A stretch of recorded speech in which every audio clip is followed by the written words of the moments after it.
Good evening, everyone.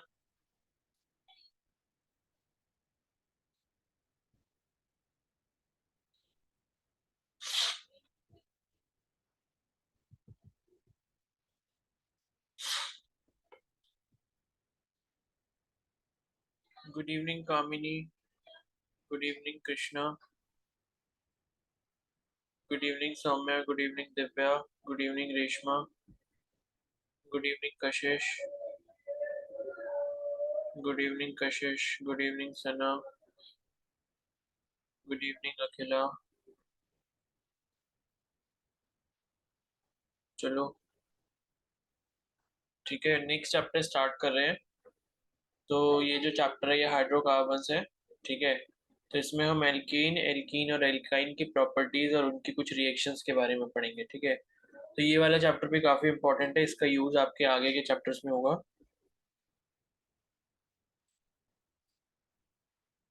ठीक है, और बाकी टेस्ट 6:50 से होगा।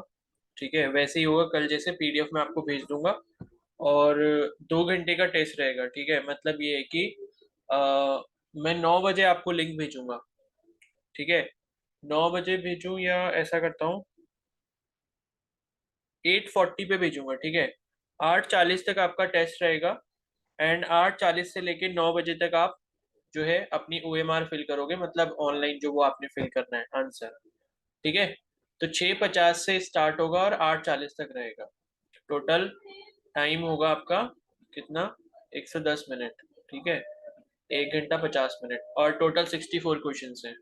तो बहुत टाइम है। ठीक है, आराम से कर लेना। तो अभी ये चैप्टर है हाइड्रोकार्बन्स। तो थोड़ा बहुत इंट्रोडक्शन मैं आपको इसके बारे में पहले ही दे चुका हूँ। ठीक है, तो हाइड्रोकार्बन्स क्या होता है? Compounds of carbon and hydrogen. तो they are obtain from coal and petroleum. ठीक है, तो आपने देखा है लाइक नेचर में जितनी भी चीजें होती हैं सब में आपको कार्बन और हाइड्रोजन मिल जाएगा। हमारी ह्यूमन बॉडी जो है उसमें भी आपको कार्बन और हाइड्रोजन मिल जाएगा। ठीक है, और मतलब काफी सारी चीजों में, मतलब एनिमल्स हो गए, प्लांट्स हो गए, ट्रीज हो गए, हर जगह आपको मिल जाएगा। ठीक है, तो कोल एंड पेट्रोलियम में हमें ये चीज कैसे मिलती है हाइड्रोकार्बन? क्योंकि जो लिविंग बीइंग्स होते हैं जैसे प्लांट्स, ट्रीज, ह्यूमन, एनिमल्स, ये सब हो जाते हैं। तो ये सब जब मर जाते हैं, मरने के बाद इनके जो रिमेन्स हैं वो धरती के नीचे दबे रहते हैं, और हजारों साल तक ये दबने के बाद जो है इनमें क्या होता है, लाइक एक प्रोसेस होता है। ठीक है, केमिकल रिएक्शंस होती हैं बहुत सारी, जिसकी वजह से ये क्या बन जाता है, कोल और पेट्रोलियम बन जाता है, जिसको अभी हम निकाल कर क्या कर रहे हैं, यूज कर रहे हैं। तो काफी हजारों साल लग जाते हैं ये चीज होने के लिए। ठीक है, तो इसलिए हम ये कह रहे हैं कि हाइड्रोकार्बन जो है वो कोल और पेट्रोलियम में भी होते हैं और उनसे बनाए जा सकते हैं। ठीक है, अब क्लासिफिकेशन की अगर हम बात करें तो हाइड्रोकार्बन जो है वो हम दो तीन, मतलब बेसिकली 3 तरीके से हम क्लासिफाई कर सकते हैं। पहला है आपका सैचुरेटेड हाइड्रोकार्बन। ठीक है, उसके बाद है अनसैचुरेटेड और उसके बाद है एरोमेटिक। तो सैचुरेटेड क्या होता है? सैचुरेटेड का मतलब जिसमें सिंगल बॉन्ड होगा। अनसैचुरेटेड का मतलब जिसमें डबल बॉन्ड और ट्रिपल बॉन्ड होगा। ठीक है, या तो डबल बॉन्ड हो या ट्रिपल बॉन्ड हो या फिर दोनों भी हो सकते हैं। और एरोमेटिक का मतलब क्या हो गया? जिसमें बेंजीन रिंग प्रेजेंट होगी। ठीक है, aromatic alternate single plus double bond. ठीक है, या फिर आप ये भी समझ सकते हो, एरोमेटिक के लिए हमने क्या पढ़ा था, एक रूल पढ़ा था ना, मतलब लास्ट चैप्टर में। ठीक है, हकल्स रूल कहते हैं। 4n+2 पाई इलेक्ट्रॉन्स जो है प्रेजेंट होते हैं, और साथ ही क्या होता है, कॉन्जुगेटेड सिस्टम प्रेजेंट होना चाहिए। तो एरोमेटिक के लिए कंडीशन क्या है, या तो मतलब 4n+2 पाई इलेक्ट्रॉन्स होने चाहिए, इसके साथ साथ क्या होना चाहिए, कॉन्जुगेटेड सिस्टम होना चाहिए। अब कॉन्जुगेटेड सिस्टम क्या होता है वो हम सुबह पढ़ चुके हैं। ठीक है, तो बेसिकली एरोमेटिक में और फिर आपके दो टाइप के हो जाते हैं, एक बेंजीनोइड वाले कंपाउंड और एक आपके नॉन बेंजीनोइड। तो बेंजीनोइड वाले वो होते हैं जिसमें बेंजीन आता है, जैसे एग्जांपल यहाँ पर दिया हुआ है, बेंजीन हो गया एक खुद, और एक नैफ्थलीन हो गया। और नॉन बेंजीनोइड के भी हमने एग्जांपल पिछले चैप्टर में देखे थे। ठीक है, उसके बाद सैचुरेटेड में मैंने बताया सिंगल बॉन्ड वाले आ गए, तो इसमें पहला क्या आ गया, एल्केन्स आ गया, उसके बाद साइक्लो एल्केन। तो एल्केन मतलब जो सिंगल बॉन्ड वाले होते हैं, एल्केन का जो जनरल फॉर्मूला होता है वो क्या होता है, CnH2n+2। ठीक है, CnH2n+2। और n क्या होता है यहाँ पर, नंबर ऑफ कार्बन एटम। तो कभी भी आपको कोई भी कंपाउंड का मॉलिक्यूलर फॉर्मूला CnH2n+2 के फॉर्म में मिलता है तो समझ जाओ कि वो एल्कीन है, और उसमें सारे बॉन्ड्स क्या होंगे, सिंगल बॉन्ड होंगे। ठीक है, तो जैसे मान लो अगर मेरे को एक कार्बन का एल्केन बनाना है तो क्या हो जाएगा, C1 और H4 हो जाएगा। क्योंकि 2 1 जा 2 होता है, 2 + 2 कितना हो जाएगा, 4 हो जाएगा। अगर आपको 2 कार्बन का एल्केन बनाना है तो क्या बन जाएगा, C2H6 बन जाएगा। 3 कार्बन का बनाना है तो C3H8 बन जाएगा। ठीक है। और इसके लिए मैंने शायद आपको वो भी बताया था कि इसकी जो सीरीज है वो कैसे करते हैं। जैसे मतलब नंबर ऑफ कार्बन के लिए हम मेथ, एथ, प्रॉप, ठीक है, फिर ब्यूट, उसके बाद पेंट, फिर हेक्स, फिर हेप्ट, फिर उसके बाद ऑक्ट, फिर नॉन, और उसके बाद डेक। तो ये नंबर ऑफ कार्बन एटम्स के लिए हम प्रीफिक्स का इस्तेमाल करते हैं। ये सभी क्या होते हैं, प्रीफिक्स होते हैं। और एल्केन के लिए जो प्रीफिक्स होता है वो प्रीफिक्स क्या होता है, एन होता है। ठीक है, एल्केन के लिए प्रीफिक्स क्या होता है, एन होता है। तो अगर मैंने मान लो ये सिंगल कार्बन वाला एल्केन बनाया है, तो एक कार्बन है तो एक कार्बन के लिए हम मेथ का इस्तेमाल करेंगे, और अगर ये एल्केन है तो एन लगा देंगे लास्ट में सफिक्स की तरह। ठीक है, तो मेथ प्लस एन क्या हो जाएगा, मिथेन हो जाएगा। तो CH4 क्या होता है, मिथेन होता है। उसी तरीके से C2H6 अगर हम बना रहे हैं, कार्बन इसमें दो है, दो कार्बन के लिए हम प्रीफिक्स क्या इस्तेमाल करेंगे, एथ करेंगे। और अगर ये एल्केन है तो एल्केन के लिए सफिक्स इस्तेमाल क्या करेंगे, सफिक्स मतलब जो पीछे लगेगा नाम में, तो वो क्या हो जाएगा, इथेन हो जाएगा। इसी तरीके से propane, butane, pentane, hexane, heptane, ठीक है, ये सारे आपके बन जाएंगे। ठीक है। और फिर उसके बाद आता है साइक्लोएल्केन। तो साइक्लोएल्केन और एल्केन में कुछ ज्यादा डिफरेंस नहीं है। एल्केन क्या होती है, ओपन चेन होती है, और साइक्लोएल्केन में क्लोज चेन बन जाती है। बस डिफरेंस ही होता है। जैसे कि ये ट्राइंगल बना हुआ दिख रहा है, ठीक है, ट्राइंगल बना हुआ दिख रहा है, तो उस दिन मैंने आपको बताया था अगर ट्राइंगल हो या कोई भी क्लोज चेन हो या क्लोज्ड शेप हो, तो जो भी उसके कॉर्नर या एजेस होते हैं वहां पर आप कार्बन को समझ लो, और बाकी फिर कार्बन की वैलेंसी को पूरा कर दो। कैसे करोगे, ये कार्बन है, ये कार्बन इससे जुड़ा है, ये कार्बन इससे जुड़ा है, ये कार्बन इससे जुड़ा है। अब हर एक कार्बन की दो दो वैलेंसियां पूरी हो चुकी है, दो आपने और करनी है, तो सब में दो दो हाइड्रोजन और लग जाएंगे।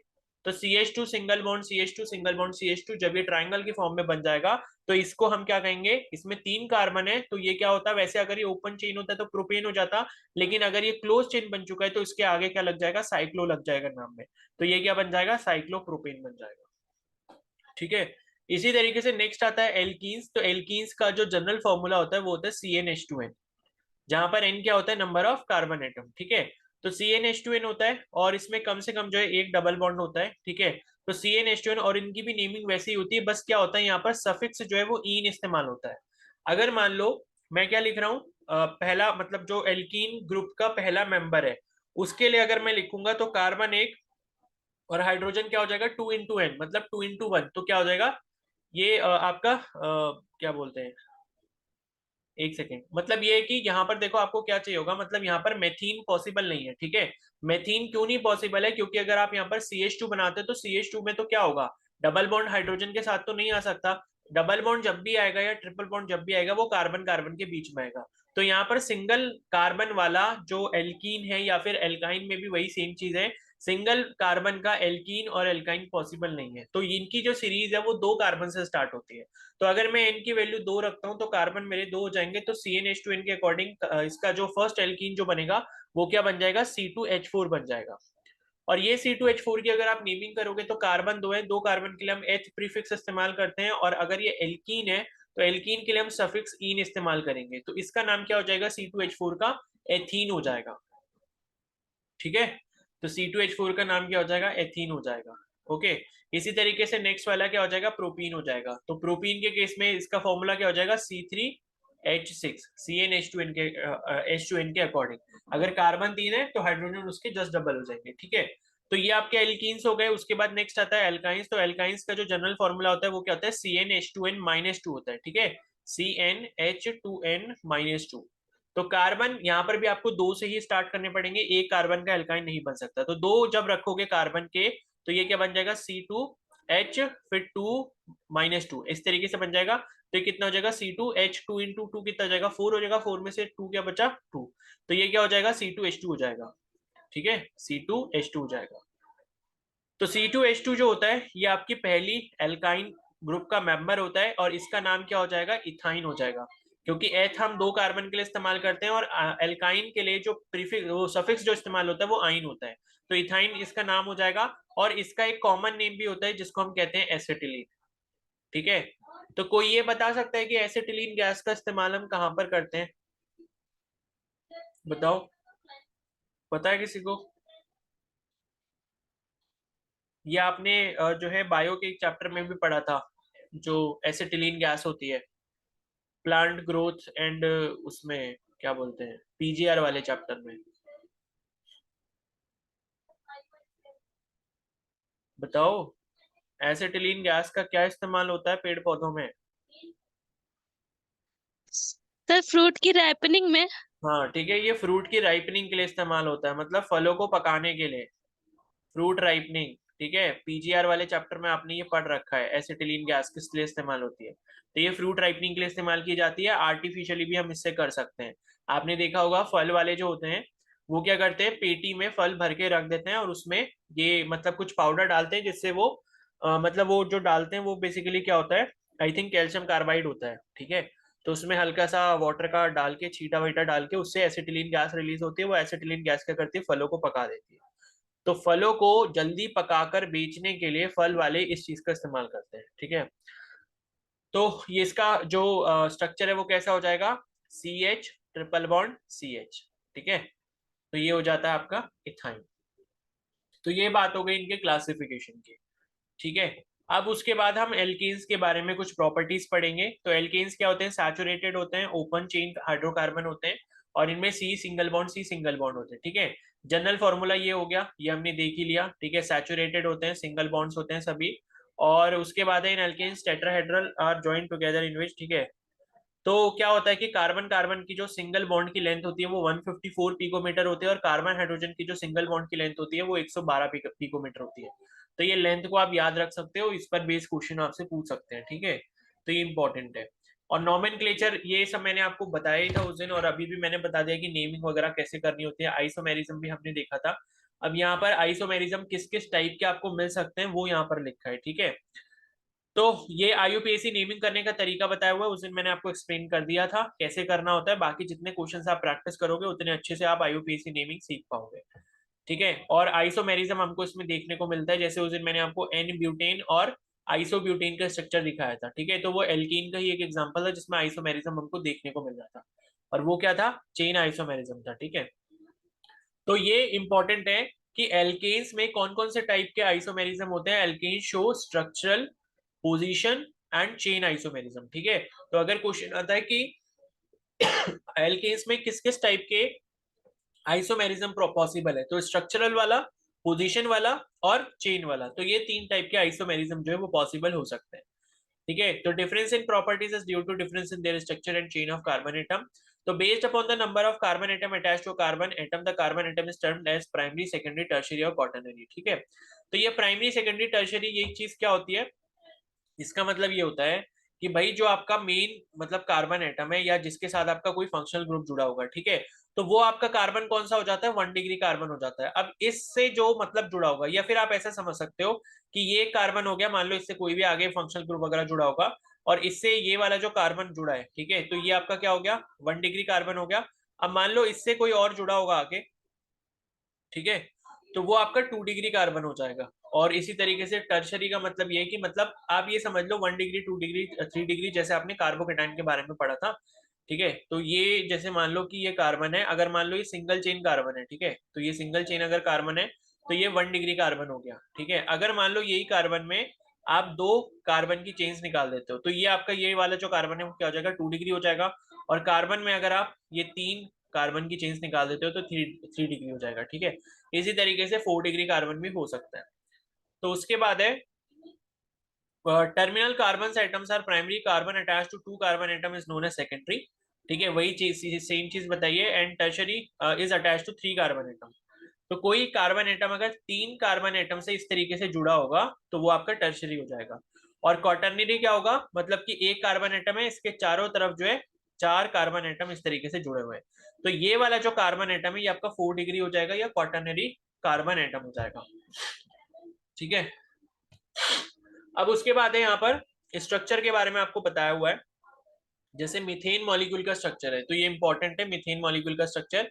तो मीथेन मॉलिक्यूल स्ट्रक्चर में आप देखोगे कार्बन जो है वो चारों ही सिंगल बॉन्ड के साथ जुड़ा है, तो यहाँ पर जो कार्बन है वो कैसा हो जाएगा, sp3 हाइब्रिडाइज हो जाएगा। ठीक है, तो ये जो sp3 हाइब्रिडाइज कार्बन है इसमें आपको ये जो है एंगल यहाँ पर दिया हुआ है। ठीक है, ये बॉन्ड एंगल कितने का होता है, 109 डिग्री 28 मिनट का होता है। ठीक है। अब ये 109 डिग्री 28 मिनट का क्यों होता है, क्योंकि स्ट्रक्चर कैसा है, टेट्राहेड्रल है। ठीक है, स्ट्रक्चर के बारे में आप ऑलरेडी पढ़ चुके हो, हाइब्रिडाइजेशन पढ़ चुके हो। तो उसमें आप देखते हो कि भाई अगर चारों बॉन्ड्स आपके क्या सिंगल बॉन्ड रहते हैं, मतलब 4 बॉन्ड अगर बने और कोई भी लोन पेयर नहीं होता है, तो उस केस में मॉलिक्यूल का स्ट्रक्चर कैसा होता है, टेट्राहेड्रल होता है। और टेट्राहेड्रल के केस में जो एंगल होता है, बॉन्ड एंगल, वो कितना होता है, 109 डिग्री 28 मिनट होता है। तो वही चीज यहाँ पर आपको बताई हुई है। ठीक है, अब उसके बाद है प्रिपरेशन ऑफ एल्कीन। यहां से क्वेश्चन आपको मिल सकता है। ठीक है, प्रिपरेशन कैसे की जाती है, यानी कि अगर हमने कोई भी एल्केन बनाना है तो हम कैसे बना सकते हैं। तो पहला यहाँ पर आपको केस दिया है फ्रॉम अनसैचुरेटेड हाइड्रोकार्बन। अब यहाँ से आपका पार्ट स्टार्ट होता है इस चीज का कि आपको रिएक्शंस याद करनी पड़ेंगी। ठीक है, ये सारी रिएक्शंस आपको याद होनी चाहिए अगर आपको ऑर्गेनिक केमिस्ट्री में अच्छा स्कोर करना है। ठीक है, तो पहला है फ्रॉम अनसैचुरेटेड हाइड्रोकार्बन। अनसैचुरेटेड का मतलब कि या तो डबल बॉन्ड हो या ट्रिपल बॉन्ड हो, यानी कि एल्कीन हो या एल्काइन हो। तो एल्कीन या एल्काइन से हम कैसे बना सकते हैं, तो पहला जो प्रोसेस है वो यहाँ पर किसका प्रोसेस है, मतलब रिड्यूस करके या रिडक्शन करके, या आप इस प्रोसेस को क्या बोल सकते हो, हाइड्रोजनेशन बोल सकते हो। ठीक है, ये वाला जो प्रोसेस है इसको हम क्या बोलते हैं, हाइड्रोजनेशन, हाइड्रोजनेशन। ठीक है, तो इसमें क्या होता है कि आप एल्कीन या फिर एल्काइन ले रहे हो, उसको हाइड्रोजन गैस के साथ रिड्यूस करवा रहे हो या रिडक्शन प्रोसेस करवा रहे हो, या दूसरा नाम इसका हाइड्रोजनेशन भी है, इन the presence of platinum, palladium and निकल। ये क्या है, ये है आपके कैटलिस्ट। ठीक है, तो जब भी आप हाइड्रोजन गैस को रिएक्ट करवाओगे किसी भी एल्कीन या फिर एल्काइन के साथ में, तो आपको क्या मिल जाएगा, एल्कीन मिल जाएगा। ठीक है, यहां पर आपको क्या मिल गया, एल्कीन मिल गया। ठीक है, तो ये क्या हो जाएगा आपका, उतने ही नंबर का जितने कार्बन आपके पास एल्कीन या एल्काइन में होंगे, उतने ही कार्बन का आपको क्या मिल जाएगा, एक स्ट्रेट ओपन चेन एल्केन मिल जाएगा। कैसे, हाइड्रोजन गैस को रिएक्ट करवा के इन द प्रेजेंस ऑफ प्लेटिनम या फिर पैलेडियम या फिर निकल, इन तीनों में से कोई भी कैटलिस्ट का आप इस्तेमाल कर सकते हो। तो पहला मेथड तो ये वाला हो गया। ठीक है, उसके बाद दूसरा मेथड क्या है, from alkyl halide. Alkyl halide का मतलब क्या होता है, देखो एल्काइल ग्रुप का मतलब क्या है कि एल्केन में से अगर आप हाइड्रोजन को माइनस कर देते हो, हटा देते हो। ठीक है, याद रखो एल्काइल ग्रुप जो होता है बेसिकली ये फंक्शनल ग्रुप की तरह भी काम करता है, हमने कार्बोकेटाइन में देखा था।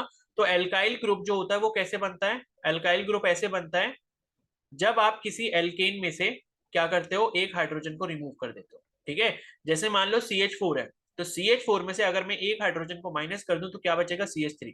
और इस एल्काइल ग्रुप का नाम क्या हो जाएगा, मिथाइल हो जाएगा। मिथाइल क्यों, क्योंकि एक कार्बन एटम है तो मेथ इस्तेमाल करेंगे। और एल्काइल ग्रुप के लिए सफिक्स कौन सा यूज होता है, आइल, YL। ठीक है, इसी तरीके से मान लो मेरे पास क्या है, C2H6 है। C2H6 क्या हो गया, आपका इथेन हो गया। इथेन में से अगर एक हाइड्रोजन माइनस कर दोगे तो आपके पास क्या आ जाएगा, C2H5 आ जाएगा। और C2H5 का नाम क्या हो जाएगा, इथाइल ग्रुप हो जाएगा। ठीक है, तो इस तरीके से क्या होता है, एल्काइल होता है। अब क्या है, अगर ये एल्काइल ग्रुप है, एल्काइल ग्रुप के साथ हेलोजन अगर जुड़ा होता है, ठीक है, एल्काइल ग्रुप के साथ अगर आपका हेलोजन एटम जुड़ा होगा, एल्काइल प्लस हेलोजन मतलब X, तो ये क्या बन जाएगा, आपका एल्काइल हैलाइड बन जाएगा। ठीक है, तो एल्काइल ग्रुप के साथ अगर आपका हेलोजन एटम जुड़ा है, हेलोजन कोई भी हो सकता है, फ्लोरीन हो गया, क्लोरीन हो गया, ब्रोमीन हो गया, आयोडीन हो गया। हेलोजन का मतलब क्या, ग्रुप 17 के एलिमेंट। तो एल्काइल ग्रुप के साथ अगर हेलोजन एटम जुड़ा होगा तो उसको हम क्या कह देंगे, एल्काइल हैलाइड कह देंगे। अब एल्काइल हैलाइड से कैसे बनता है, यहाँ पर पहला जो रिएक्शन लिखी है वो CH3Cl के लिखी है। ये CH3Cl का मतलब क्या हुआ, क्लोरोमीथेन। ठीक है, क्योंकि क्लोरीन क्या है, एक आपका हैलो ग्रुप है, और हैलो ग्रुप को हम हमेशा प्रीफिक्स की तरह इस्तेमाल करते हैं नेमिंग करते टाइम। तो Cl जो है उसका क्लोरो पहले प्रीफिक्स की तरह इस्तेमाल होगा, उसके बाद पूरी चेन का नाम लिखा जाएगा। तो पूरी चेन में CH3 दिख रहा है तो वो क्या हो जाएगा, मीथेन हो जाएगा। तो क्लोरोमीथेन इसका नाम हो गया। अब इसमें भी आप क्या करोगे, हाइड्रोजन की रिएक्शन करवा रहे हो इन the presence of zinc and H+। ठीक है, और जिंक और H+ का मतलब क्या है, अगर कहीं पर भी H+ लिखा हो, H+ का मतलब क्या है कि आप एसिडिक मीडियम का इस्तेमाल कर रहे हो। क्योंकि आपको पता है हमें एसिड से क्या मिलता है, H+ आयन मिलता है। तो कहीं पर भी किसी भी रिएक्शन के एरो के ऊपर अगर H+ लिखा होगा, इसका मतलब आप समझ जाना वहां पर एसिडिक मीडियम का इस्तेमाल किया गया। ठीक है, यानी कि थोड़ा सा एसिड डाला गया। तो एल्काइल हैलाइड के साथ जब आप हाइड्रोजन गैस की रिएक्शन करवाओगे in the presence of zinc as catalyst, and medium कैसा होना चाहिए, एसिडिक मीडियम होना चाहिए, तो आपको क्या मिल जाएगा, CH4 मीथेन मिल जाएगा। मतलब उतने ही कार्बन का आपको एल्केन मिल जाएगा जितने कार्बन आपके एल्काइल हैलाइड में थे। ठीक है, और साथ में क्या बनेगा, HCl बनेगा। अब ये HCl कैसे बना, ये Cl एक तो आपका क्लोरोमीथेन का था, और एक आपका हाइड्रोजन में से जो एक हाइड्रोजन का एटम था, हाइड्रोजन के मॉलिक्यूल से एक हाइड्रोजन का एटम इसके साथ जुड़ गया। तो अपने को बस मेन कंपाउंड से मतलब होता है, यानी कि मीथेन कैसे बन रहा है उस पर ध्यान रखना है, बाय प्रोडक्ट से हमें मतलब नहीं होता। ठीक है, तो ये आपकी दूसरी टाइप की रिएक्शन हो गई। उसके बाद नेक्स्ट जो रिएक्शन है वो है आपकी वुड्स रिएक्शन। तो ये वाली रिएक्शन भी बहुत इंपॉर्टेंट है, क्योंकि ये एक टाइप की नेम रिएक्शन है। नेम रिएक्शन का मतलब कि वुड्स नाम का कोई साइंटिस्ट था, उसके नाम पे रिएक्शन पड़ी, क्योंकि उसने पहली बार इस रिएक्शन को करके दिखाया था कि एल्केन की प्रिपरेशन हम कैसे कर सकते हैं। ठीक है, तो यहाँ पर भी आप देखोगे क्या हो रहा है, आपने क्या लिया, यहाँ पर भी एक एल्काइल हैलाइड लिया है। ठीक है, तो एल्काइल हैलाइड आपने कौन सा लिया है, ब्रोमोमीथेन लिया है, क्योंकि ये क्या है, CH3Br है, ब्रोमोमीथेन। इसको जब आप सोडियम से रिएक्ट करवाओगे, क्या करवाओगे, सोडियम से रिएक्ट करवाओगे, तो सोडियम के साथ जब आप रिएक्ट करवाओगे उसके बाद क्या होगा, मतलब आपको क्या करना होता है ना, जब भी आप यहाँ पर एल्केन ले रहे होते हो, सॉरी एल्काइल हैलाइड ले रहे होते हो, तो एल्काइल हैलाइड के दो मॉलिक्यूल होते हैं। देखो CH3Br लिखो या BrCH3 लिखो, एक ही बात है। या आप इसको सीधे सीधे ऐसे भी लिख सकते हो, 2CH3Br, कोई फर्क नहीं पड़ेगा। ठीक है, तो आपको क्या करना होता है, जब भी आप वुड्स रिएक्शन करवाते हो, आपको दो मॉलिक्यूल लेने होते हैं अल्काइल हैलाइड के, और दो एटम लेने होते हैं किसके, सोडियम के। और इसकी जो रिएक्शन करवाते हो इन the presence of dry ether, ये बहुत इंपॉर्टेंट है, ड्राई ईथर। ठीक है, तो कोई भी आप ड्राई ईथर ले सकते हो, ईथर लाइक वो भी एक ग्रुप होता है। ठीक है, फंक्शनल ग्रुप होता है, तो उसका अगर कोई भी कंपाउंड है तो कोई भी आप ड्राई ईथर ले लोगे। ड्राई ईथर की प्रेजेंस में अगर आप सोडियम एटम के साथ किसी भी किसकी एल्काइल हैलाइड की रिएक्शन करवा रहे हो, दो दो मॉलिक्यूल लेने हैं, सोडियम के भी, और मतलब सोडियम के दो एटम लेने हैं और एल्काइल हैलाइड के दो मॉलिक्यूल लेने हैं, तो उस केस में क्या होगा, आपके पास जो आपने एल्काइल हैलाइड लिया होगा उसमें जो एल्काइल ग्रुप होगा, एल्काइल ग्रुप में जितने कार्बन एटम होंगे उसके दुगने कार्बन एटम की यहाँ पर एल्केन आपको मिल जाएगा, और साथ में क्या रिलीज हो जाएगा, NaBr रिलीज हो जाएगा। ठीक है, तो वुड्स रिएक्शन में हमेशा ध्यान ये रखना है कि आप एक तो मॉलिक्यूल जो भी लेते हो, मान लो कोई भी अल्काइल हैलाइड ले रहे हो तो आप दो मॉलिक्यूल लोगे, तो दो मॉलिक्यूल का मतलब ये है कि उसमें जितने टोटल कार्बन एटम होंगे, अब जैसे मान लो मैंने यहाँ पर 2CH3Br, इसको ऐसे लिख सकते हो आप सीधे सीधे, 2CH3Br plus 2Na in the presence of dry ether. ठीक है, यहाँ पर क्या लिख दोगे, ड्राई ईथर लिख दोगे। तो उसके बाद आप देख सकते हो 2CH3Br लिखा है, इसका मतलब क्या है, कार्बन कितने, दो हैं, तो दो अगर कार्बन है तो दो कार्बन का एल्केन मेरे को मिल जाएगा, जो कि क्या होता है, CH3 होता है, यानी कि इथेन होता है, प्लस NaBr। इससे हमको इतना मतलब नहीं है, हमको बस मेन प्रोडक्ट से मतलब है, जो कि आपका ये वाला है, एथेन। ठीक है, तो ये होती है आपकी वुड्स रिएक्शन। अब बताओ, ये सभी को समझ में आ गई वुड्स रिएक्शन? Yes sir. तो देखो क्वेश्चन यहाँ पर क्या क्या आ सकता है, क्वेश्चन आपसे ऐसे पूछ सकते हैं कि वुड्स रिएक्शन में हमने कोई पर्टिकुलर एल्काइल हैलाइड इस्तेमाल करा। मान लो इन्होंने ये कह दिया कि हमने जो है हमने क्या इस्तेमाल करा, प्रोपाइल, सॉरी हमने क्या इस्तेमाल करा, ब्रोमो ब्रोमो प्रोपेन, हमने ये इस्तेमाल करा। ठीक है, हमने वुड्स रिएक्शन में ये वाला एल्काइल हैलाइड इस्तेमाल करा जिसका नाम क्या है, ब्रोमो प्रोपेन। तो अब मेरे को ये बताओ कि जो एल्केन बनेगा वुड्स रिएक्शन में वो कौन सा बनेगा, बताओ। अगर ब्रोमोप्रोपेन हम इस्तेमाल कर रहे हैं तो एल्केन हमें कौन सा मिलेगा, प्रोपीन। है क्या मिलेगा, प्रोपेन कैसे हो जाएगा भाई, अभी तो मैंने बताया कि दुगने कार्बन एटम हेक्सेन। मिलेगा, हेक्सेन। हेक्सेन मिलेगा। ठीक है, क्योंकि ब्रोमोप्रोपेन का मतलब है, प्रोपेन का मतलब कि तीन कार्बन एटम इसमें होंगे, और जब वुड्स रिएक्शन कंप्लीट हो जाएगी तो हमें 6 कार्बन एटम का एल्केन मिलेगा, यानी कि हमें क्या मिलेगा, हेक्सेन मिलेगा। तो ऐसा क्वेश्चन आपके पेपर में पूछा जा सकता है इस रिएक्शन से रिलेटेड। ठीक है, तो ये चीज आपने ध्यान रखनी है। उसके बाद नेक्स्ट है यहाँ पर फ्रॉम कार्बोक्सिलिक एसिड। तो कार्बोक्सिलिक एसिड से कैसे बना सकते हैं, बेसिकली यहाँ पर इनको ऐसे लिखना चाहिए था, फ्रॉम कार्बोक्सिलिक एसिड सॉल्ट, या from the salts of carboxylic acid, क्योंकि कार्बोक्सिलिक एसिड का जो फॉर्मूला होता है वो क्या होता है, मतलब ये बेसिकली कार्बोक्सिलिक एसिड नहीं है, मतलब एक टाइप का कार्बोक्सिलिक एसिड ही है। ठीक है, इसको हम क्या कहेंगे, इथेनोइक एसिड कहेंगे। जैसे मतलब अगर हमारे पास ये है CH3COOH, ये एक कार्बोक्सिलिक एसिड है, और इसका नाम क्या होगा, इसका नाम होगा इथेनोइक एसिड। इथेनोइक क्यों बोल रहे हैं, क्योंकि एक कार्बन एटम ये वाला और एक कार्बन एटम ये वाला, हमेशा ध्यान रखना कि फंक्शनल ग्रुप का कार्बन एटम भी हमारी IUPAC की नेमिंग में इस्तेमाल किया जाता है। तो अगर हम यहाँ पर ये ले रहे हैं CH3COOH, तो इसमें दो कार्बन एटम है और दो कार्बन एटम के लिए हम H इस्तेमाल करते हैं। ठीक है, तो ये क्या हो जाएगा, हमारा एथेनोइक एसिड हो जाएगा। लेकिन ये जो आपके सामने ये जो लिखा हुआ है, ये क्या है, सोडियम इथेनोएट है, ये क्या है, CH3COO नेगेटिव Na+। तो ये बेसिकली क्या है, ये सोडियम सॉल्ट है किसका, एथेनोइक एसिड का। तो आप ये बोल सकते हो कि ये एथेनोइक एसिड का सोडियम सॉल्ट है, या फिर ये किसका सॉल्ट है, कार्बोक्सिलिक एसिड का सॉल्ट है। ठीक है, तो जब यहाँ पर आप सोडियम सॉल्ट लोगे किसका, इथेनोइक एसिड का, जिसका नाम क्या है, सोडियम इथानोएट। ठीक है, सोडियम इथानोएट। तो क्या होगा यहाँ पर, आप जब इसकी रिएक्शन किससे करवाओगे, एक बेस से करवाओगे। ये NaOH क्या है, बेस है, सोडियम हाइड्रोक्साइड। तो इससे जब आप रिएक्शन करवाओगे in the presence of CaO, calcium oxide. अब बताओ जरा, कैल्शियम ऑक्साइड का कॉमन नेम क्या बताया था मैंने परसों वाली क्लास में, क्विकलाइम। क्विकलाइम। ठीक है, तो यहाँ पर कैल्शियम ऑक्साइड भी लिखा जा सकता है या फिर क्विकलाइम भी लिखा जा सकता है। ठीक है, तो यहाँ पर CaO से रिएक्शन करवाओगे, साथ में ये जो ट्रायंगल नीचे बना है इसका मतलब क्या है कि इसे हीट किया जा रहा है। तो यहाँ पर ये जो रिएक्शन का नाम होगा ये क्या होगा, डी कार्बोक्सिलेशन। डी कार्बोक्सिलेशन का मतलब कि कार्बोक्सिल ग्रुप को हटा दिया जा रहा है, यानी कि COOH वाला जो ग्रुप है वो इसमें से रिमूव हो रहा है। ठीक है, तो जब ये रिमूव हो जाएगा तो आपके पास क्या बचेगा, CH4 बचेगा। क्योंकि COO वाला जो ग्रुप था या COOH वाला जो ग्रुप था वो अगर आपने हटा दिया यहाँ से, तो आपके पास क्या बचेगा, मीथेन बचेगा। और इसके साथ साथ Na2CO3 ये आपका बाय प्रोडक्ट बन जाएगा, सोडियम कार्बोनेट। ठीक है, जिसको आप क्या कहते हो, वॉशिंग, मतलब वैसे तो आप उसको वो बोलते हो सोडा ऐश। ठीक है, वॉशिंग सोडा जो होता है वो क्या होता है, Na2CO3.10H2 होता है। डेकाहाइड्रेट ऑफ सोडा ऐश या Na2CO3 is known as washing soda. तो CH4 आपका बन जाएगा। तो यहाँ पर अब आपको क्या चीज पता चली, कि यहाँ पर आपने ये जो मेन कंपाउंड लिया था इसमें आपके कार्बन एटम कितने थे, 2 थे। लेकिन फाइनल रिजल्ट में आपको जो कार्बन एटम जितने मिल रहे हैं एल्केन में वो कितने हो गए, आधे हो गए, यानी कि 1 हो गया यहाँ पे।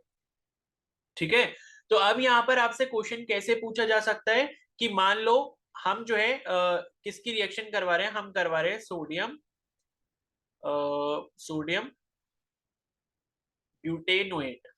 ठीक है, सोडियम ब्यूटेनोएट की रिएक्शन अगर हम करवा रहे हैं सोडियम हाइड्रोक्साइड के साथ इन the presence of quick lime और हीट कर रहे हैं उसको, तो मुझे ये बताओ कि एल्केन कौन सा बनेगा, इथेन। इथेन बनेगा। ठीक है, इथेन। क्योंकि ब्यूटेनोएट का मतलब क्या हो गया कि यहाँ पर क्या है, 4 कार्बन एटम होंगे। इसका जो स्ट्रक्चर होगा वो कैसा बनेगा, CH3 CH2 CH2 COOH, ये ठीक है, CONA, ये Na होगा। तो ये क्या हो गया, सोडियम ब्यूटानियोएट हो गया। तो जब इसकी रिएक्शन हम सोडियम हाइड्रोक्साइड के साथ करवाएंगे इन द प्रेजेंस ऑफ क्विकलाइम, और इसमें क्या होगा, हीट करेंगे जब इसको, तो डी कार्बोक्सिलेशन इसका होगा और हमें क्या मिल जाएगा, इथेन मिल जाएगा। ठीक है, तो इस तरीके से ये आपका आधे करने वाली रिएक्शन हो गई। मतलब आपको किसी ऐसे कंपाउंड से ऐसा कंपाउंड बनाना है जिसमें आपके कार्बन के नंबर आधे हो जाए, तो आप डी कार्बोक्सिलेशन रिएक्शन का इस्तेमाल करोगे। और अगर आपको एक कार्बन एटम से, मतलब एक मॉलिक्यूल से जिसमें आपके पास जितने भी नंबर ऑफ कार्बन एटम है उसके दुगने अगर आपको बनाने किसी अल्केन में, तो आप वुड्स रिएक्शन का इस्तेमाल करोगे। ठीक है, तो इसलिए ये दोनों ही रिएक्शंस जो है वो काफी ज्यादा इंपॉर्टेंट है। अब उसके बाद ये फिजिकल प्रॉपर्टीज हैं, तो भाई ये अपने आप देख लेना, ये सब याद करने वाली चीजें हैं। ये नॉन पोलर मॉलिक्यूल होते हैं। नॉन पोलर का मतलब कि इनमें पार्शियल पॉजिटिव और पार्शियल नेगेटिव ये चार्जेस डेवलप नहीं होते हैं। ठीक है, पोलैरिटी आने का मतलब क्या है कि पार्शियल पॉजिटिव पार्शियल नेगेटिव। जैसे मान लो NaCl है, ठीक है, तो इसमें क्या होता है, Na के ऊपर प्लस रहता है, Cl के ऊपर नेगेटिव। मतलब Cl क्या करता है, अपनी तरफ इलेक्ट्रॉन्स खींचता है, जिस वजह से Cl के ऊपर पार्शियल नेगेटिव आ जाता है। और इसकी वजह से जब सोडियम से इलेक्ट्रॉन इधर की तरफ जाते हैं क्लोरीन के पास, तो सोडियम के ऊपर पार्शियल पॉजिटिव चार्ज आता है। तो ये यहाँ पर हम इसको कहते हैं कि पोलर मॉलिक्यूल है।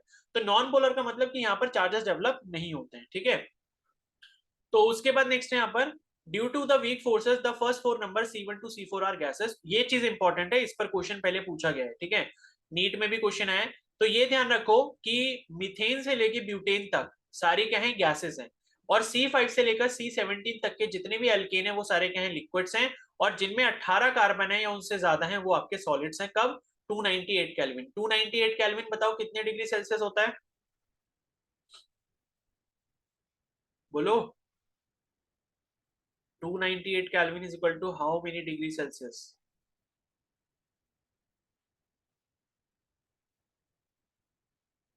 भाई क्या होगा ये बताओ, बेसिक सा ये नहीं बता पा सर रहे, 25 डिग्री सेल्सियस। 25। क्यों नहीं बता पा रहे हो भाई, इतना आसान सा। 25 डिग्री सेल्सियस होता है। जब भी केल्विन को डिग्री सेल्सियस में चेंज करना हो 273 माइनस कर दो, जब भी सेल्सियस को केल्विन में चेंज करना हो 273 प्लस कर दो। और बाकी मैंने फेरनाइट और सेल्सियस का एक फॉर्मूला बता रखा है, F is equal to 9/5C plus 32। जिसको भी जिससे कन्वर्ट करना हो ये वाला फॉर्मूला लगा देना, फेरनाइट को सेल्सियस से सेल्सियस को फेरनाइट में चेंज करने के लिए। ठीक है। अब उसके बाद नेक्स्ट यहाँ पर alkanes possess weak van Waals forces. तो इनके बीच में क्या होते हैं, वैन वाल्स फोर्सेस होते हैं, हमने ये भी पढ़े थे टाइप्स ऑफ फोर्सेस कौन कौन से होते हैं। उसके बाद ये कलरलेस होते हैं, ओडरलेस होते हैं। ठीक है। बॉइलिंग पॉइंट जो होता है वो आपका इंक्रीज करता है with increase in molecular mass. मतलब जैसे जैसे आप कार्बन की चेन को बढ़ाते जाओगे, मॉलिक्यूलर मास जो है मॉलिक्यूल का बढ़ता जाएगा और उस हिसाब से उनका बॉइलिंग पॉइंट इंक्रीज करता जाएगा। तो ये इनकी क्या हो गई, फिजिकल प्रॉपर्टीज हो गई। उसके बाद ये केमिकल रिएक्शंस है, इनको भी देख लो, ये सारे इंपॉर्टेंट है। तो केमिकल रिएक्शन में पहली जो रिएक्शन है वो है हैलोजिनेशन। हैलोजिनेशन जैसे कि नाम से समझ आ रहा है कि एल्केन के साथ हेलोजन को कंबाइन करने की जो प्रोसेस है उसको हम क्या बोलेंगे, हैलोजिनेशन बोलेंगे। तो कैसे होता है ये आपका सनलाइट के प्रेजेंस में होता है। ये एच न्यू जो लिखा है, एच न्यू का मतलब क्या है, ये सनलाइट है। ठीक है। क्योंकि आपने एच न्यू बेसिकली क्या पढ़ा था, एच न्यू आपने क्या पढ़ा था जब आप वो पढ़ रहे थे, फोटो इलेक्ट्रिक इफेक्ट। ठीक है। तो वहां पे आपने देखा था ना, जो एनर्जी ऑफ फोटोन होती है वो किसके बराबर होती है, E is equal to H nu के बराबर होती है। तो सनलाइट से जो फोटोन्स आ रहे होते हैं उसी की एनर्जी को हम एच न्यू से रिप्रेजेंट करते हैं। तो CH4 अगर मीथेन है और अगर मैं उसको क्लोरीन गैस से रिएक्ट करवाता हूँ इन द प्रेजेंस ऑफ सनलाइट, तो पहले क्या होगा, यहाँ पर क्या होता रहता है कि एक एक हाइड्रोजन रिमूव होगा और एक एक हेलोजन आता रहेगा। ठीक है। मतलब एक हाइड्रोजन हटा, उसकी जगह एक क्लोरीन आया, मतलब एक हेलोजन आया। ठीक है। तो ये रिएक्शन चलती रहती है। अब देखो पहले क्या हुआ, CH4 था तो आगे जाके CH3 हो गया, और Cl2 था तो एक Cl2 में से क्या हो गया, एक Cl यहाँ पर जुड़ गया। तो एक हाइड्रोजन हटेगा, उसकी जगह एक जो है हेलोजन आके लग जाएगा। उसके बाद वापस से वही सेम चीज करी, H new sunlight in the presence of Cl2 और HCl। ठीक है। अब क्या होगा, ये माइनस HCl है। ठीक है। यानी कि HCl इसमें से रिमूव हो जा रहा है। हर रिएक्शन में से एक हाइड्रोजन हट रहा है और एक क्लोरीन हट रहा है, ऐसा समझ लो। बाकी चीजें आपस में कंबाइन हो जा रही है। ठीक है।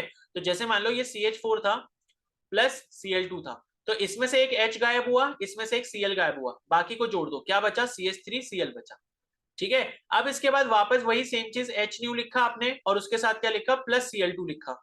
तो क्या होगा, यहां से फिर एक हाइड्रोजन गायब होगा और एक Cl गायब होगा, तो क्या बचेगा आपके पास, CH2 बचेगा और Cl2 आ जाएगा, क्योंकि एक Cl तो इसका खुद का और एक इसके पास से आ गया।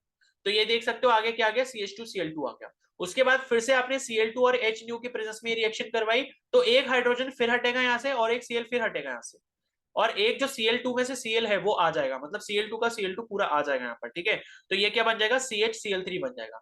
CHCl3 यहाँ पर बन जाएगा, क्योंकि एक क्लोरीन यहाँ से गया, लेकिन Cl2 आप ऐड भी तो कर रहे हो। ठीक है। फिर वापस से यही रिएक्शन करवाओगे तो लास्ट में आपको क्या मिलेगा, CCl4 मिलेगा। तो CCl4 का मुझे नाम बता सकता है, क्या बोलते हैं इसको, कोई बताएगा CCl4 का नाम क्या होता टेट्रा क्लोरोमीथेन। है, क्या, क्लोरोमीथेन। Tetra chloromethane. मीथेन कैसे हो जाएगा, यहाँ हाइड्रोजन का है, ये तो हाइड्रोकार्बन है ही नहीं। मीथेन। मीथेन कैसे हो जाएगा, carbon tetra chloride. Carbon hydrogen tetra तो है ही नहीं क्लोराइड। यहाँ पर। वो तो एल्केन की नेमिंग होती है, उसमें तो हाइड्रोजन होता है। इसका नाम होता है carbon tetrachloride. Carbon tetra, tetra मतलब चार और क्लोराइड मतलब कि क्लोरीन के एटम्स है। तो कार्बन टेट्राक्लोराइड इसका नाम होता है, ये इसका फाइनल प्रोडक्ट होता है। ठीक है। तो हैलोजिनेशन आपको समझ आ गया होगा कि किस तरीके से चलती रहती है। आप Cl2 या फिर Cl2 की जगह Br2 भी हो सकता है, I2 भी हो सकता है। ठीक है। ब्रोमीन भी हो सकता है और आयोडीन का मॉलिक्यूल भी हो सकता है यहाँ पे। बस करना क्या है, हर स्टेप में आप एच न्यू लिखते जाओगे और साथ में उस हेलोजन का मॉलिक्यूल ऐड करते जाओगे, और हर हर रिएक्शन के स्टेप में से आप एक H और एक Cl रिमूव करोगे, बाकी जो होगा उसको इकट्ठा करके लिख दोगे। तो ये होती है आपकी हेलोजिनेशन रिएक्शन। ठीक है। उसके बाद नेक्स्ट यहाँ पर कंट्रोल्ड ऑक्सीडेशन। ठीक है। कंट्रोल्ड ऑक्सीडेशन का मतलब ये है कि भाई अगर आप कंट्रोल नहीं करोगे इसको तो ऑक्सीडेशन कंटिन्यूसली चलता रहेगा। तो कंट्रोल्ड ऑक्सीडेशन में पहला हम क्या कर रहे हैं, मीथेन को जब ऑक्सीजन के साथ रिएक्ट करवाते हैं इन the presence of copper metal, temperature कितना होता है 523 केल्विन होता है, और प्रेशर कितना रखते हैं 100 atm का रखते हैं। ठीक है। तो आपको क्या मिलता है, CH3OH मिलता है। CH3OH क्या होगा भाई, नेम कोई बताएगा इसका, मेथनॉल। मेथेनॉल होगा। मेथेनॉल। ठीक है, मेथेनॉल, क्योंकि कार्बन एक है तो उसके लिए मेथ इस्तेमाल करा, और मतलब एन होगा साथ में, क्योंकि क्या बोलते हैं एल्केन की चेन है, और लास्ट में फंक्शनल ग्रुप क्या लगाए, OH ग्रुप लगाए। OH के लिए हम क्या यूज करते हैं, ऑल करते हैं, तो मेथेनॉल जो वो उसका नाम हो जाएगा। ठीक है। उसके बाद ये पहला केस हो गया जब आपने कॉपर मेटल लिया, 523 केल्विन टेम्परेचर लिया और 100 atm का प्रेशर लिया। उसके बाद दूसरा केस क्या है कि जब आप मीथेन को ऑक्सीजन के साथ रिएक्ट करवा रहे हो, लेकिन यहाँ पर रिएजेंट आपने थोड़े से अलग कर दिए। क्या आप जो रिएजेंट ले रहे हो यहाँ पे क्या ले रहे हो, मोलिब्डेनम ऑक्साइड ले रहे हो, MO2O3। ठीक है, ये जो रिएजेंट है वो क्या है, MO2O3। ये क्या होता है, मोलिब्डेनम ऑक्साइड। इसकी प्रेजेंस में जब आप इसको हीट कर रहे हो तो आपको क्या मिल रहा है, SCHO मिल रहा है। SCHO क्या होता है बताएगा कोई, SCHO का नाम? फॉर्मल्डिहाइड। फॉर्मल्डिहाइड होता है, या इसका IUPAC नेम अगर आप बोलोगे तो मेथेनॉल होता है, क्योंकि कार्बन आपका एक है और CHO ग्रुप क्या होता है, एल्डिहाइड होता है, और एल्डिहाइड के लिए सफिक्स का इस्तेमाल करते हैं, अल करते हैं। तो मोलिब्डेनम ऑक्साइड के प्रेजेंस में जब आप ये रिएक्शन करवाओगे, ऑक्सीडेशन करवाओगे, तो आपको क्या मिलेगा, मेथेनॉल मिलेगा। ठीक है, उसके बाद यहां पर क्या है, बेसिकली यहां पर क्या है ना, ये ऑक्सीडेशन के स्टेजेस हैं। अगर आप हल्का ऑक्सीडेशन कराओगे तो अल्कोहल बनेगा, थोड़ा स्ट्रॉन्ग वाला ऑक्सीडेशन करवाओगे तो क्या बनेगा, एल्डिहाइड बनेगा, और थोड़ा और ज्यादा जो है आप वो करवाओगे, स्ट्रॉन्ग वाला ऑक्सीडेशन करवाओगे, तो लास्ट में क्या बनता है, यहाँ पर कार्बोक्सिलिक एसिड बनता है। तो ये बेसिकली क्या होता है, ऑक्सीडेशन की स्टेजेस होती हैं कि थोड़ा सा ऑक्सीडेशन करवाओगे, पूरा नहीं होने दोगे, इनकम्प्लीट करवाओगे तो सबसे पहले अल्कोहल बनता है, उससे थोड़ा ऊपर लेवल का ऑक्सीडेशन करवाओगे तो एल्डिहाइड बनता है, और उससे और ऊपर का करवाओगे तो क्या बनता है, आपका कार्बोक्सिलिक एसिड बनता है। ठीक है, तो यहाँ पर तीसरा जो रिएक्शन दिया है वो आपको दिया है एथेन का। इथेन की रिएक्शन जब आप ऑक्सीजन से करवा रहे हो इन द प्रेजेंस ऑफ CH3COO2 का होल ट्वाइस Mn। ठीक है, ये बेसिकली क्या हुआ, CH3CO का होल ट्वाइस, ये जो होगा ये मैग्नीज एसीटेट होगा। ठीक है, ये जो कंपाउंड यहाँ पर लिखा है इसका नाम क्या होगा, मैग्नीज एसीटेट। ये CH3COO का होल ट्वाइस कभी भी आएगा तो इसका मतलब क्या है, एसीटेट ग्रुप है ये। तो मैग्नीज एसीटेट के साथ आपने ये रिएक्ट करवाया, इसको हीट करवाया, तो आपको क्या मिला यहाँ पर, कार्बोक्सिलिक एसिड मिला। तो इसका मतलब हमें ये पता चला कि जब मैग्नीज एसीटेट के साथ करवा रहे हैं तो स्ट्रॉन्ग ऑक्सीडेशन हो रहा है, और जब कॉपर और मोलिब्डेनम ऑक्साइड के साथ करवा रहे हैं तो वीक ऑक्सीडेशन हो रहा है। और लास्ट रिएक्शन ये दी है, इसमें आपने क्या लिया है, 3 डिग्री एक अल्केन लिया है, 3 डिग्री अल्केन लिया है, देखो इसमें। ठीक है, ये 3 डिग्री अल्केन इन्होंने लिया है, और इसकी रिएक्शन किससे करवा रहे हैं, KMNO4 से करवा रहे हैं, और KMNO4 भी एक स्ट्रॉन्ग ऑक्सीडाइजिंग एजेंट होता है। तो इसकी प्रेजेंस में क्या हो जाएगा, लेकिन यहाँ पर ये KMNO4 इन्होंने क्या है, कंसंट्रेटेड नहीं लिया होगा, इन्होंने डाइल्यूट टाइप का लिया होगा, जिस वजह से ये क्या बन गया, अल्कोहल बन गया। ठीक है, तो KMNO4 की प्रेजेंस में जब आपने रिएक्शन करवाई तो क्या बना, अल्कोहल बन गया। ठीक है, CH3 का होल थ्राइस C का मतलब क्या होता है, कि CH3 का होल थ्राइस C का मतलब क्या है, C के तीनों तरफ क्या लगे, CH3 लगे, इसी को हम बोलते हैं CH3 का होल थ्राइस CH।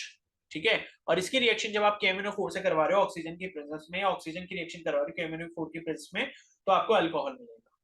ठीक है, क्या इतना समझ आ गया सभी को? Yes sir. Yes sir.